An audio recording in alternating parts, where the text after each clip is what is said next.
देश में आर्थिक आधार पर जारी रहेगा आरक्षण।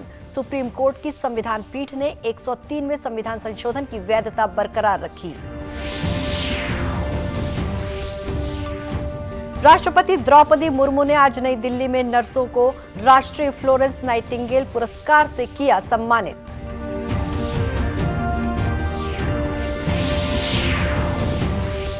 सतर्कता सप्ताह के समापन मौके पर एनएमडीसी द्वारा जगदलपुर में वॉकेथॉन का आयोजन।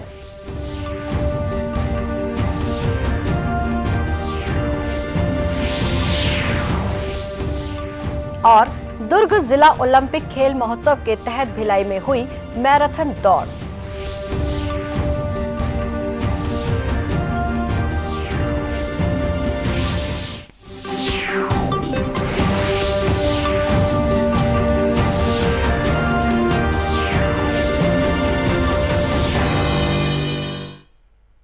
नमस्कार, आप देख रहे हैं दूरदर्शन समाचार।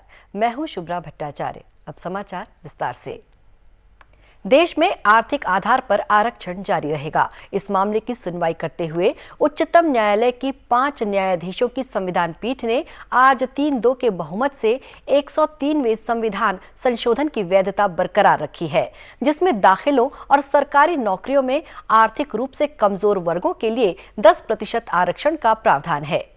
न्यायाधीश दिनेश माहेश्वरी, न्यायाधीश बेला त्रिवेदी और न्यायाधीश जेबी पारदीवाला ने अधिनियम के पक्ष में राय दी है, जबकि न्यायमूर्ति एस रविंद्र भट्ट ने कानून को भेदभावपूर्ण और बुनियादी ढांचे का उल्लंघन बताते हुए इस पर असहमति व्यक्त की। प्रधान न्यायाधीश यूयू ललित ने न्यायमूर्ति एस रविंद्र भट्ट की राय का समर्थन किया। न्यायमूर्ति त्रिवेदी ने फैसला सुनाया कि आर्थिक रूप से कमजोर वर्ग को 10% आरक्षण दिए जाने संबंधी कानून भेदभावपूर्ण नहीं है। न्यायमूर्ति माहेश्वरी ने कहा कि आर्थिक मानदंड को ध्यान में रखते हुए आर्थिक रूप से कमजोर वर्ग को आरक्षण देने संबंधी कानून बुनियादी ढांचे या समानता संहिता का उल्लंघन नहीं करता।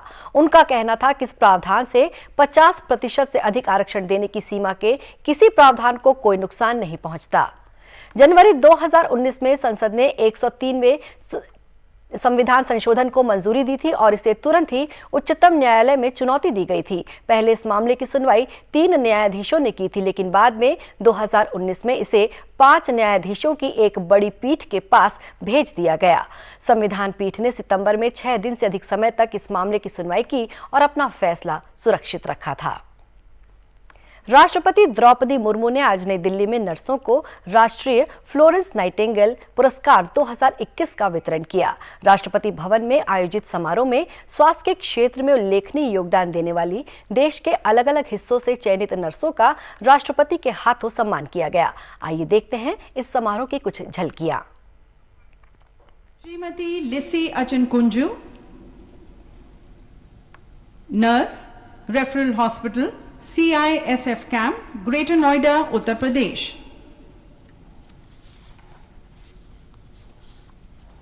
आप 33 वर्ष के कार्य अनुभव के साथ वर्तमान में ITBP में सहायक कमांडेंट मेट्रन के पद पर कार्यरत हैं। आपने उस दौरान 3 साल तक श्रीनगर में काम किया था, जब आतंकवाद चरम सीमा पर था। आपने श्रीनगर में आपात स्थिति में एक नवजात शिशु की जान बचाई है। आपने सांप द्वारा काटे गए एक व्यक्ति की भी जान बचाई है। विगत में आपको DG ITBP से 4 प्रशंसा पत्र और 3 प्रतीक चिन्हों से सम्मानित किया गया है। श्रीमती लिसी अचनकुंजू।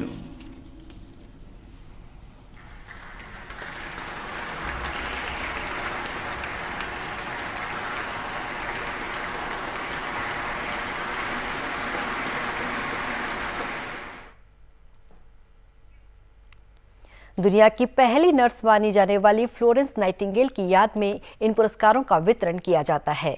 आज आयोजित समारोह में विशेष रूप से उन नर्सों का भी सम्मान किया गया जिन्होंने कोरोना के संकट काल में लोगों की जान बचाने के लिए अपनी जान तक जोखिम में डाल दी थी। राष्ट्रीय खनिज विकास निगम NMDC द्वारा जगदलपुर में वॉकेथॉन का आयोजन किया गया। वहीं सतर्कता सप्ताह के समापन मौके पर भ्रष्टाचार मुक्त भारत विकसित भारत विषय पर चर्चा भी हुई। शहर के इंदिरा प्रियदर्शनी स्टेडियम में आयोजित वॉकेथॉन में एनएमडीसी में पाइपलाइन परियोजना और नगरनार इस्पात संयंत्र के अधिकारी और कर्मचारी शामिल हुए। इन्होंने पैदल चलकर लोगों को सेहतमंद रहने का संदेश दिया। साथ ही वॉकेथॉन में भाग लेने वाले एनएमडीसी के एजीएम मोहित कुमार मिश्रा ने कहा कि भ्रष्टाचार मुक्त भारत बनाने का संकल्प लेना जरूरी है। कमीशन हर साल एक ड्राइव ऑर्गेनाइज करता है, जिसके अंतर्गत हम लोग सरदार वल्लभ भाई पटेल के जन्मदिन के साथ ही एक हफ्ते में हम लोग विजिलेंस अवेयरनेस वीक करते हैं, जिसमें जितने भी भारत सरकार के उद्यम हैं और भारत सरकार की जितने भी संस्थाएं हैं उन सब में हम लोग विजिलेंस अवेयरनेस के डिफरेंट टाइप ऑफ कार्यक्रम करते हैं, जिसमें बच्चों के लिए चित्रकला प्रतियोगिता, निबंध प्रतियोगिता, नाटक, उसके अलावा नृत्य के प्रोग्राम, उसके अलावा एलोक्यूशन और वॉकेथॉन और पब्लिक डिस्प्ले ऑफ पोस्टर्स, इस तरीके की डिफरेंट एक्टिविटीज़ होती हैं। जैसे कि इस साल हम लोगों ने अपने जिला सत्र न्यायालय में और कलेक्ट्रेट में पोस्टर लगाए हैं, जिससे कि लोगों को जो भी पब्लिक मास के एरिया है वहाँ पर लोग मैक्सिमम एक दूसरे को समझ सकें, अवेयर हो सकें कि क्या करना है और क्या नहीं करना है। भ्रष्टाचार संबंधी शिकायतों के लिए एनएमडीसी द्वारा मोबाइल नंबर भी जारी किया गया है। इन दिनों दुर्ग जिला ओलंपिक संघ द्वारा जिला ओलंपिक खेल महोत्सव का आयोजन किया जा रहा है। इसी कड़ी में भिलाई में मैराथन दौड़ का आयोजन किया गया। ये दौड़ सेक्टर 1 स्थित क्रिकेट मैदान से शुरू हुई, जो कि शहर के प्रमुख चौक चौराहों से होते हुए सेक्टर 5 स्थित शहीद पार्क में संपन्न हुई। इस दौड़ में जनप्रतिनिधियों और आम लोगों के साथ ही बड़ी संख्या में खिलाड़ियों ने भी हिस्सा लिया। इस दौड़ के बालक वर्ग में प्रथम स्थान पर ओमकार वर्मा, दूसरे स्थान पर मुकेश कुमार और तीसरे स्थान पर उमा सिंह रहे। वहीं बालिका वर्ग में पहले नंबर पर प्रियंका साहू, दूसरे स्थान पर दिलेश्वरी ठाकुर और तीसरे स्थान पर शीतल कुशवाहा रहीं। भिलाई नगर पालिक निगम के महापौर नीरज पाल ने बताया कि 7 नवंबर से 14 नवंबर तक आयोजित जिला ओलंपिक खेल महोत्सव में 40 खेलों का आयोजन किया जा रहा है। ये अभियान फिट इंडिया के लिए समर्पित है। विधायक सम्माननीय देवेंद्र यादव जी, जो कि जिला ओलंपिक संघ के अध्यक्ष भी हैं, उनकी पहल पर ये पूरे ज़िले के लगभग 40 खेलों से जुड़े हुए लगभग 5000 बच्चे, जो आज जो शुरुआत हुई है, ये आज से लेकर 14 नवंबर तक लगातार जारी रहेगी। अलग अलग खेलों से संबंधित मैदानों पर लगभग ये 5500 बच्चे जो पूरे ज़िले से आ रहे हैं, ये 40 गेमों में अपनी अपनी शिरकत करेंगे। वहीं इन खेलों में भाग लेने वाले प्रतिभागियों ने कहा कि वे इसके माध्यम से लोगों को फिट रहने का संदेश दे रहे हैं। फिट इंडिया मूवमेंट का दौर चल रहा है, तो आज भिलाई में भी खेलो भिलाई मैराथन का आयोजन किया गया, जिसमें सभी जनप्रतिनिधि भाग लिए, हम लोग भी भाग लिए, पुलिस के अधिकारी लोग भी भाग लिए, बच्चे लोग ने भाग लिए। तो लोगों से भी अपील है कि घरों से निकलें और सवेरे अपने आप को फिट रखने के लिए किसी भी प्रकार का एक्सरसाइज, चाहे रनिंग हो, चाहे वॉकिंग हो, चाहे जॉगिंग हो, चाहे जिम का हो, एरोबिक्स हो, वो जरूर करें। और स्वस्थ शरीर में ही स्वस्थ मस्तिष्क का निवास होता है। खेल महोत्सव का समापन 14 नवंबर को भिलाई के खुर्सीपार स्थित पंडित दीनदयाल उपाध्याय स्पोर्ट्स कॉम्प्लेक्स में होगा। इस अवसर पर पुरस्कार वितरण के अलावा सांस्कृतिक कार्यक्रम और विभिन्न खेलों का प्रदर्शन भी किया जाएगा। स्थानीय उत्पादों को बाजार देने के लिए राज्य में शुरू की गई सी मार्ट खोलने की योजना को बेहतर प्रतिसाद मिल रहा है। प्रदेश के अलग अलग शहरों में शुरू किए जा रहे सी मार्ट से एक ओर जहां महिला समूहों द्वारा बनाए जा रहे उत्पादों की बिक्री बढ़ी है, वहीं दूसरी ओर लोगों को भी पारंपरिक और हस्तशिल्प से निर्मित आकर्षक वस्तुएं अपने ही शहरों में आसानी से मिल रही हैं।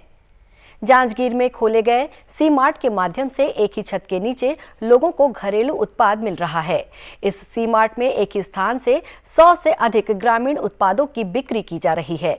इससे महिला समूहों की आय बढ़ गई है और महिलाओं को घर बैठे अब काम मिल गया है। स्थानीय लोग सी मार्ट खोलने को सरकार का बेहतर प्रयास बता रहे हैं। स्व सहायता समूह महिलाओं के द्वारा चलाया जा रहा है और उनके द्वारा उत्पादित किए जा रहे सामग्रियों का शासन स्तर से एक जगह इकट्ठा करके जो पहल लाया गया है वो जनता के लिए बहुत ही लाभकारी होगा।